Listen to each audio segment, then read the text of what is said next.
Well, thank you very much, everyone. Peter, Nazanin, family, Mother MacKay, colleagues, Member of Parliament Scott Armstrong, thanks for joining us. I've heard Senator McInnes was here. There he is. Senator, good to see you. Members of the Riding Association, ladies and gentlemen, friends, chers amis.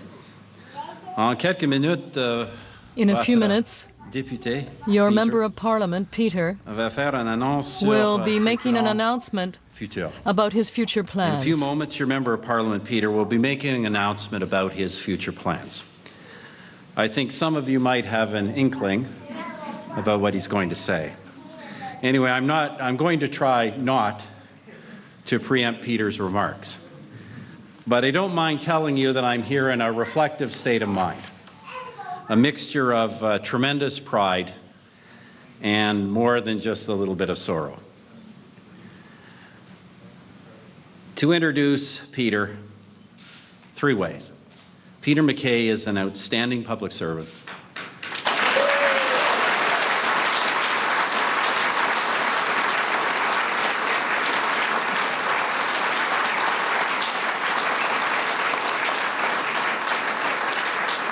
Peter MacKay is a great person.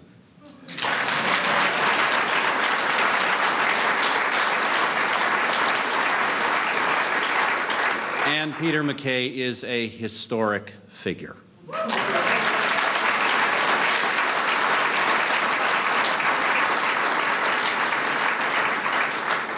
Now, I just want to talk for a few moments about each one of those 3 things. You know about the outstanding public servant. For 18 years, Peter has served the fine people of Central Nova through thick and thin, doing day in and day out all this riding could ask of him.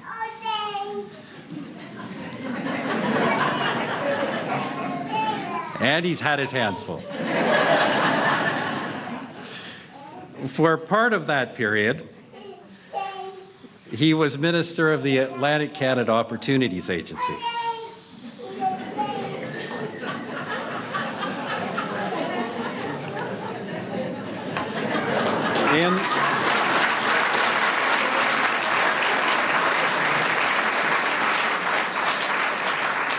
In one of my election campaigns, I have to tell you an aside, one of my election campaigns, I was in Newfoundland and Labrador. I was in Fabian, when Fabian was our MP, I was in his riding.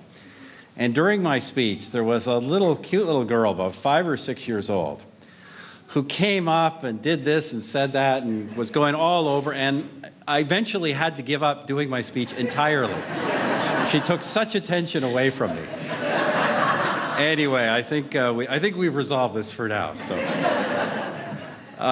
for part of that period, as I said, Peter was Minister for the Atlantic-Canada Opportunities Agency, making the many decisions of an organization that plays a vital role in the economic life of this important part of our great country.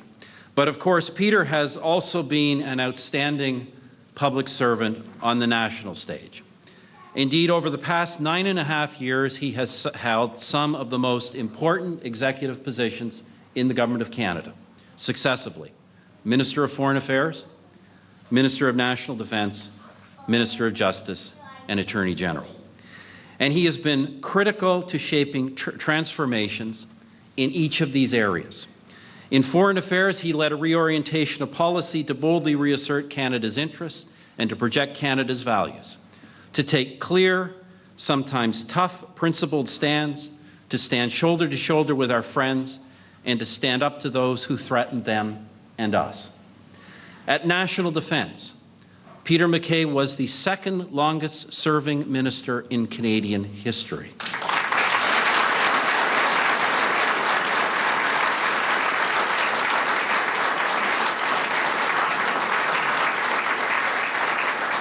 Overseeing the re-equipping of the Canadian Armed Forces after the decade of darkness, the re-emergence of the Canadian military as a player in global security, and the restoration of the status of our men and women in uniform as members of our greatest national institution. And of course, long before he became Minister of Justice, Peter was a voice for profound change in our system of criminal justice, to make criminal justice once again about more than the criminal, to make it about law-abiding citizens, their property and their families, and especially to make it about victims of criminal acts. And I know that among his many achievements, Peter will consider passage this year of the Victims' Bill of Rights as among his most cherished.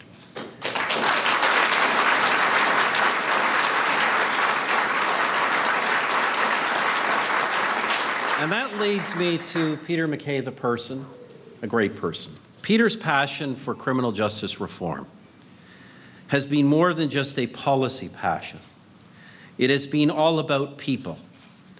I have seen it up close. Peter has long been involved in and close to those who have sought criminal justice reform because he cares deeply about the police officers and law enforcement officials who get so little thanks but keep us secure, because he cares about the families who seek only safe streets and communities, and most of all because he cares and has been close to those who have been crime's worst victims and those working hard to see them better treated.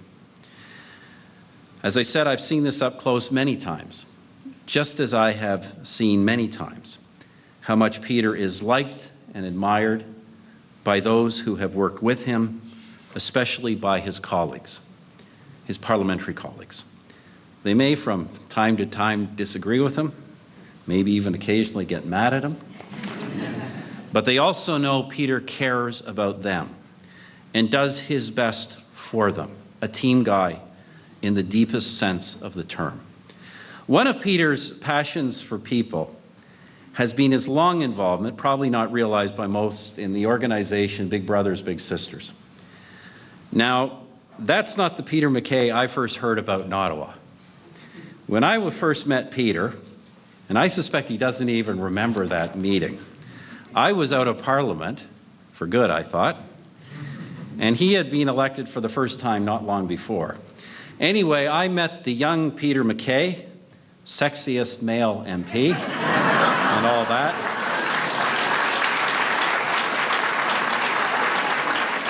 It didn't bother me. Personally, I could never see it.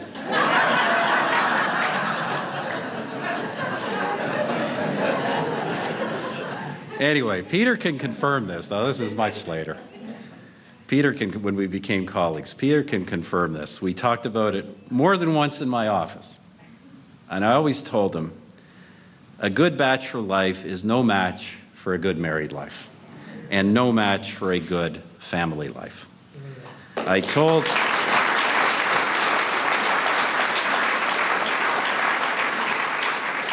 Peter to make sure he didn't miss out on that, and I told him that he would be good at it. And how did I know that? Not just because of his role in Big Brothers, but because I saw how, in the relationship he struck up with my son Ben, when Ben was just a young boy.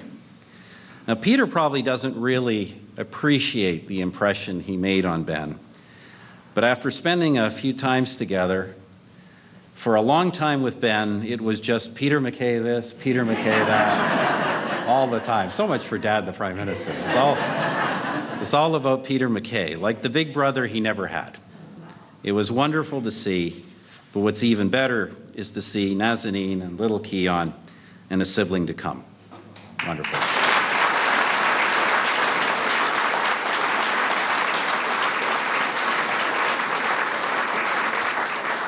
Wonderful to see, even though I knew down deep that it would lead to tonight, when, no matter how much you enjoy being part of this great ride we are on, the time comes when you want to get off, even though, because this ride never actually stops, getting off is never easy. But friends, when that time comes, Peter MacKay will be seen for what he is, a historic figure. For my friends, chers amis, when we created the new Progressive Conservative Party of Canada 12 years ago, there were two signatures on that agreement, mine and that of Peter. That was an important moment, and it changed the course of Canadian politics. The new Conservative Party of Canada, nearly 12 years ago, There were 2 signatures on that agreement, my own and Peter's. That moment in October 2003 changed without a shadow of a doubt the course of Canadian politics. It took a sense of destiny, it took a spirit of humility, and it took a willingness to compromise. These were difficult decisions, truthfully, for reasons I won't revisit, more difficult on Peter's side of the ledger than on mine, but difficult for both of us. Certain policies, certain structures that seemed so important then had to be set aside. And frankly, they really don't seem so important now anyway, because we all know how different the future turned out. Who remembers Paul Martin's 250-seat majority government? Considered a foregone conclusion in September 2003. So as a good Atlantic Canadian, as 2 guys descended from good Atlantic Canadians, we had to be able to read the waters, to see that a tide was running which, taken at the flood, leads on to fortune, to success, and that if we missed it, to pursue Shakespeare's famous statement, the voyage of all of our lives, the lives of all Canada's Conservatives, would have been bound in shallows and miseries. Peter recognized that moment, and because he did, hundreds of thousands of Canadians were united from coast to coast to coast, and were able to elect 3 times a strong, stable, national, and eventually majority Conservative government. And it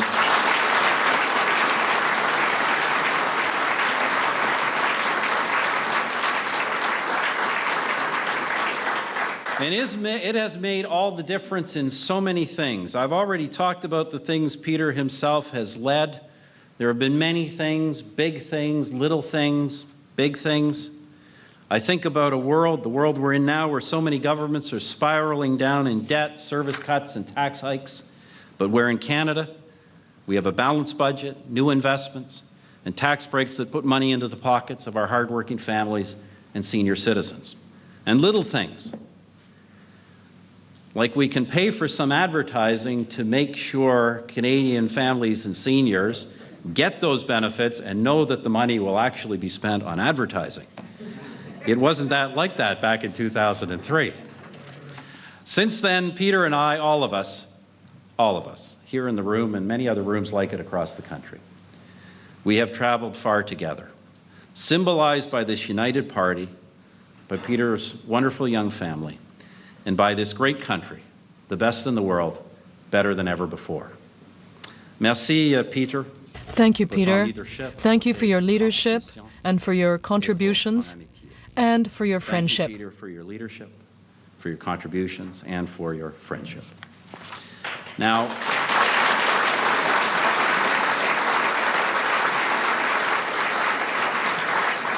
I got to leave Peter some things to say, so chers amis, dear friends, please join me in welcoming to the podium Nova Scotia's most distinguished son, one of Canada's great Conservatives, your Member of Parliament, Peter MacKay.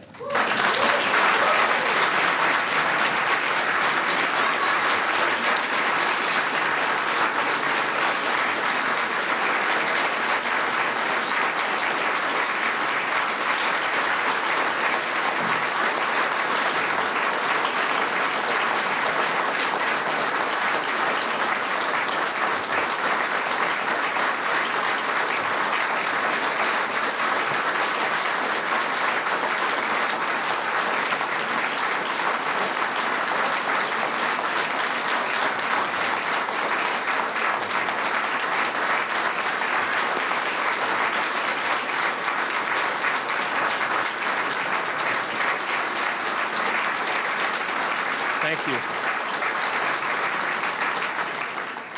Prime Minister, welcome back to Nova Scotia, and welcome back to Central Nova.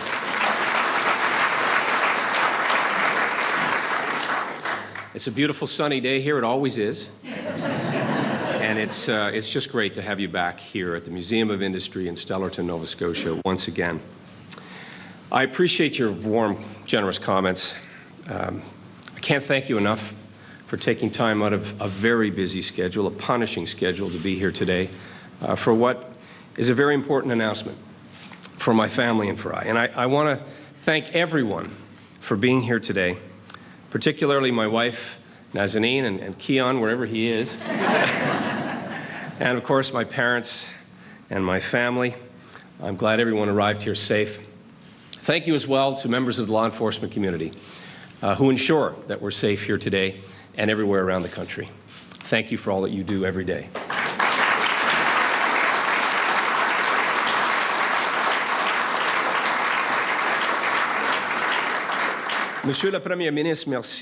Prime Minister, thank you very much for your sincere and kind words.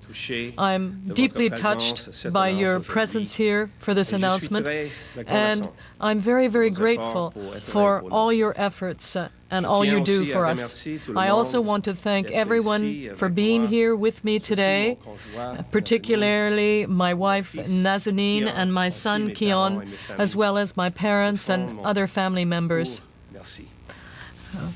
Thank you very much. My friend Scott Armstrong, Member of Parliament now and in the future for Cumberland, Colchester, Muscatawba Valley.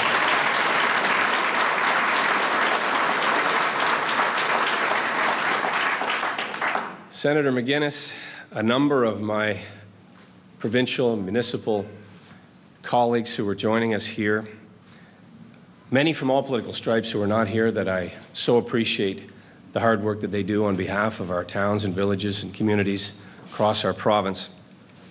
And I'm grateful for the pleasure that I've had to serve with all of you. I would like to thank and welcome members of the Central Nova Riding Association, many friends, neighbors, members of the press. It's good to be home with all of you. As Plaskin sings, there's a reason that I love this town. 18 years ago, this June, as a local boy, 31-year-old lawyer, the constituents of Pictou, Antigonish, Guysborough honored me with their confidence and elected me as their Member of Parliament, and they did so again 5 times.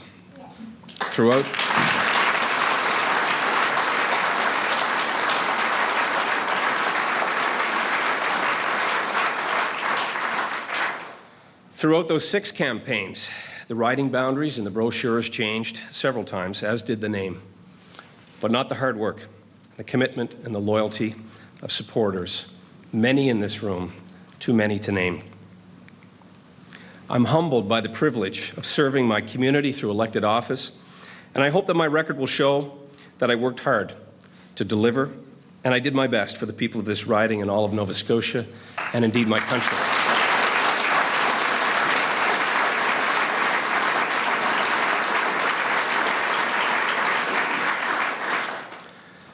After a great deal of reflection and consultation with loved ones, today I'm announcing that I have come to the difficult decision that I will not be standing as the Conservative candidate for Central Nova in the federal election this fall. For entirely personal reasons, the time has come for me to step back from public life and concentrate on my young and growing family. After a long period of reflection and consultation with my family and loved ones, I am announcing a difficult decision. The decision not to run for the riding of Central Nova in the next election. For purely personal reasons, it is now time for me to leave public life and to devote myself to my young family, which is continuing to grow. My love of this job and all that it entails remains strong, but the love for my family is stronger. The greatest gift of public life, it has been said, is the people that you meet and associate with. And for me, greater still is the knowledge that it was through this public life that I met and married Nazanin, the love of my life.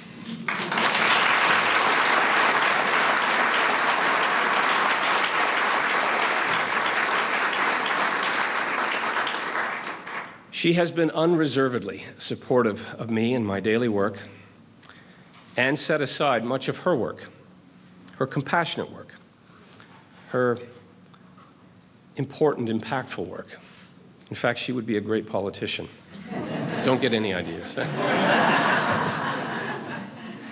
We have been blessed with a wonderful son, Keon, my bonny laddie, who I do adore.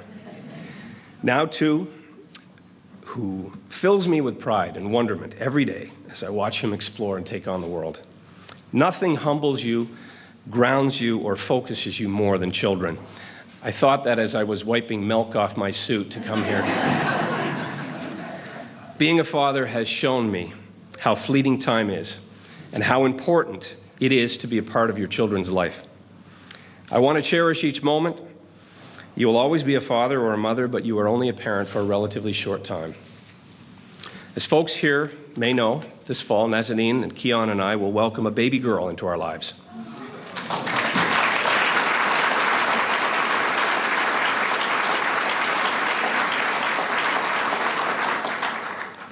I'm not going to reference here a walk in the snow because you literally could have done that, it seems, a few days ago. The privilege and the schedule of a serving member of Parliament and cabinet minister makes it difficult at times to be a full and equal partner in marriage and in parenting. And I admire tremendously working people everywhere who perform this vital and Herculean task. Keon has traveled with us so often now that we received his Air Miles application in the mail the other day. But as we played soccer and air hockey this afternoon, it dawned on me that this was the right decision and the right time. I've spoken with the Prime Minister and President of the Central Nova Riding Association, Rob Wolf, to inform them of my decision and the reasons that I've shared with you today. I intend to fulfill my mandate as a Member of Parliament for Central Nova, and I'm grateful to the Prime Minister that he has requested that I remain his Minister of Justice and Attorney General until Election Day, and I have accepted that.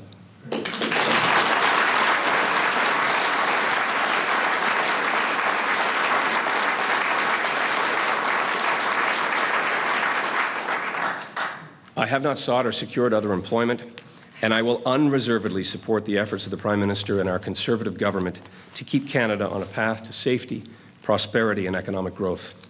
I fully intend to work with the Prime Minister and my Conservative colleagues, including Scott, to ensure that we are successful in the coming days. And it's great to see Adam here as well, and I know we have a number of other candidates who may have joined us. I also want to thank the Prime Minister as leader of our party for his confidence and support of me over the past 12 years. I thank him for his steady leadership of our great country, his undeniable work ethic, his vision and his commitment for the betterment of Canadians. Stephen Harper is now the second longest Conservative Prime Minister to serve our country since John A. Macdonald.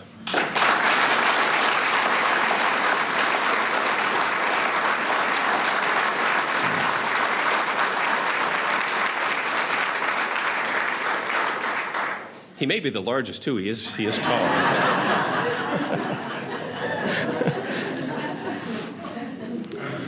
Prime Minister, you continue to make positive change in the lives of Canadians. And on a personal note, I must thank you. I must thank you and Lorene and your two children, Ben and Rachel, for your warm friendship to Nazanin and my family. Keon will not remember, but we will remind him that he celebrated his first and his second birthday at 24 Sussex.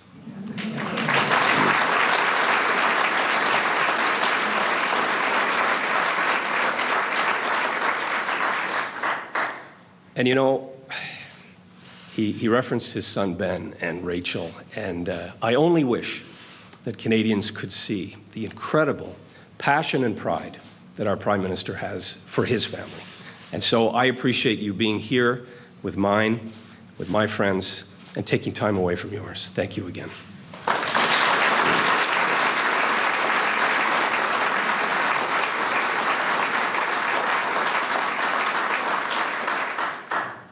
When we shook hands in Ottawa, October 15th, 2003, and formally united Canadian Conservatives, we restored competitive democracy, and it put us on a path to government. Since 2006, the Prime Minister has bestowed on me the privilege of serving in his cabinet as Foreign Affairs Minister, Minister of Atlantic-Canada's Opportunities Agency, Minister responsible for the Atlantic Gateway, and Minister of Defence, and currently Minister of Justice and Attorney General for Canada. This last post has brought me full circle to where I stand today. It returned me to the law, which started out in Pictou County, where then, as now, I hoped to make a difference. I've had the additional honor to represent Nova Scotia as regional minister, and at various times, Prince Edward Island and Newfoundland and Labrador in the federal cabinet. I've also had the privilege and sometimes jarring experience of chairing the Cabinet Committee on Foreign Affairs and Security over the last 9 years. As someone who was born just minutes from here and attended a one-room school in Lorne, the experience over the last 18 years has given me an incredible opportunity to see the world, from Afghanistan to the Canadian Arctic, from Halifax to Haiti. And it has enabled me to grow in many more ways than I ever imagined growing up in Nova Scotia. As part of life's rich pageant for a small-town boy like me, this has been more than I ever imagined. And from here, I can assure you that I will always put my full effort into our Conservative government's promises to Canadians. While you always wish you could have done more, advancing another project, another program, or a person, I'm pleased that through these several portfolios and with the help of many officials and many dedicated public servants, I feel we have been able to make a difference in the lives of many. Massive infrastructure investments, increased federal transfers, transformative projects for our province, like the National Shipbuilding Procurement Strategy. The offshore Crown Share, settled in Nova Scotia's favor. The Lower Churchill Falls project, historic for not only Canada, but for North America. New ferries, our wellness centre. And as in a previous Conservative government for Atlantic Canada, the fixed link. The building where we gather here today was the result of Conservative government investment. Conservative governments past and present have been good for Atlantic Canada and will remain good for Atlantic Canada.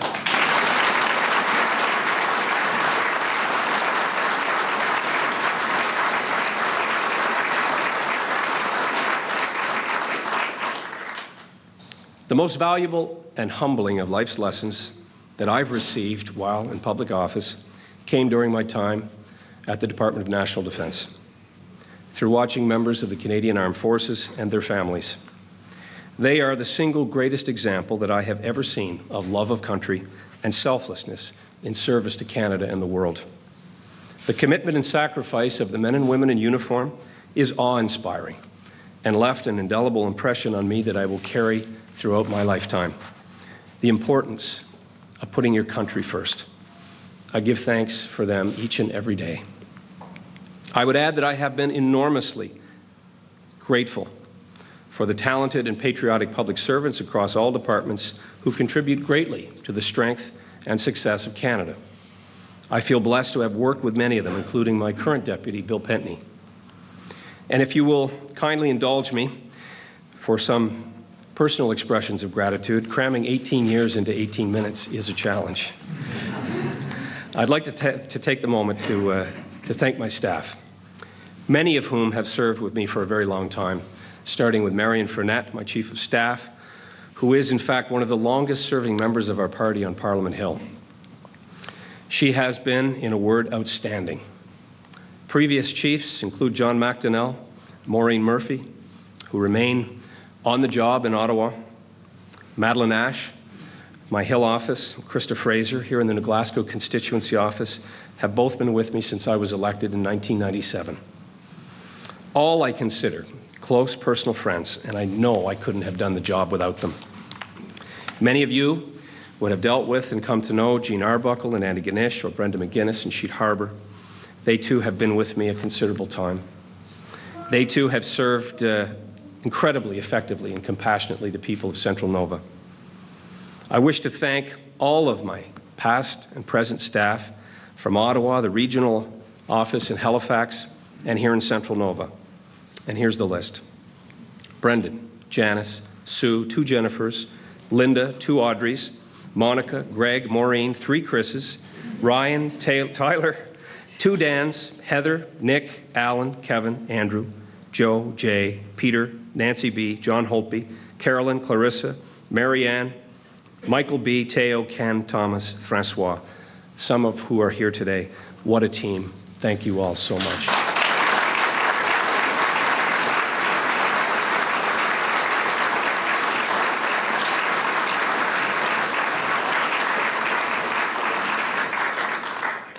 I just noticed Doug Stallard at the back of the room. Doug, wonderful to see you here. Also, Judy and Anne. And here's continuity, Prime Minister. They have been exceptionally loyal to our family, having served both in my father's office and then in mine. And so I thank them as well for their public service and dedication. I wish to thank current Riding Association President Rob Wolf, past presidents Peter Kay, Gary MacArthur, Bill McNeil, and Herman Long, past and present campaign managers Alan Gordon, Danny McLeod, and Hector McIsaac. At this time, I think of people like Ollie Bowen, Mary McCarran, Margie Boyle. I can think of many others, and while they are no longer with us, I feel their presence here with me today. They gave so much of their lives to our democratic process, and many in this room have done the same. They take time away from their families, from their professions, from other pursuits and passions to engage in public life and politics. It's very personal in this part of the world. People invest deeply in their representatives and in their parties. Those who put up signs, who pass out literature, who dig deep in their own pockets to support what we do. We live in a very healthy democracy, and we live in a beautiful part of the world. I thank the Conservative Party of Canada and the Progressive Conservative Party of Canada for giving me the incredible opportunity to serve my country and to be a small part of our political parties and our country's history. All the men and women of all political stripes serve a noble cause when they put their name on a ballot. There are parts of the world where people are not afforded that opportunity. Most importantly, I want to express my profound gratitude to the people of Central Nova, made up of Pictou, Antigonish, Guysborough, and Halifax, and soon Colchester counties, for the honor of being their Member of Parliament since 1997. Today is, of course, a bittersweet day for me. A part of me regrets that I will not be in the fray of the upcoming election. But I remain, I promise you, Prime Minister, side by side with you and my colleagues, still competitive, always passionate about politics, but now in a different role. I love what I do, and I love the opportunities that it afforded me to help others, but simply put, I love my family more.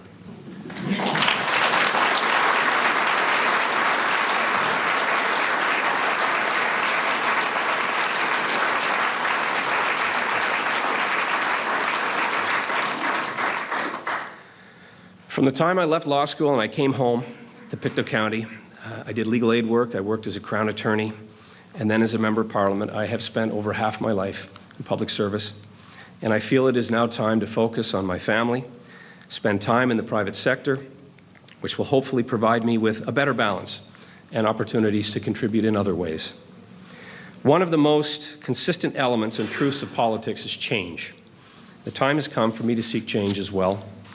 Like most Canadians, what I do value most is my family and my loved ones and my friends. And so I leave politics with that on my mind. So this is not goodbye, this is farewell. See you soon. My father, who was elected 7 times, said to me recently, never lock a door when you leave unless you have to. Sage advice. And so I appreciate all of the expressions of goodwill that have been causing my BlackBerry to blow up. It's buzzing now. And I hope to have an opportunity to speak to many of you here today.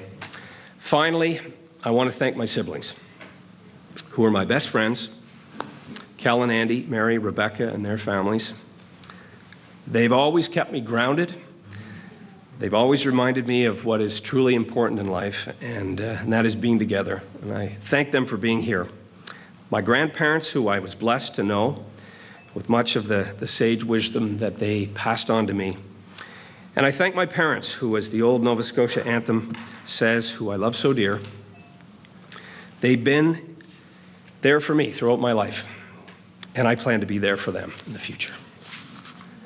Between my father and I, we've represented this riding for around 4 decades. He was the starter. I've only been a relief pitcher, but we did pitch a shutout.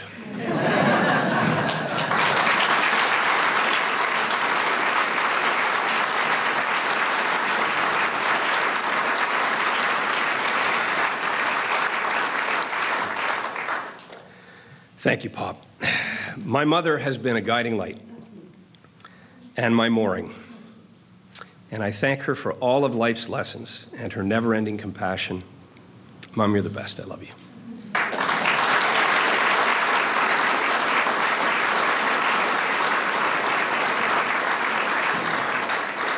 Robert Stanfield once said, "Politics gave me a depth and meaning to my life that I had no right to expect," and I share that sentiment today. I look forward, as I've said, to a more balanced but equally meaningful and fulfilling life outside politics. I thank you all for being here. I close with an old Gaelic expression, which I won't try to read in Gaelic, but it translates roughly to, "What is not worth seeking is not worth finding." I now begin that challenge of seeking a new career and a new phase in life. I've been very fortunate to spend much of my life with many of you. Thank you so much for coming. Merci et bientôt. Thank you and see you soon. God bless, and please stay and have a cup of tea. I'd love to spend time with you again. Thank you.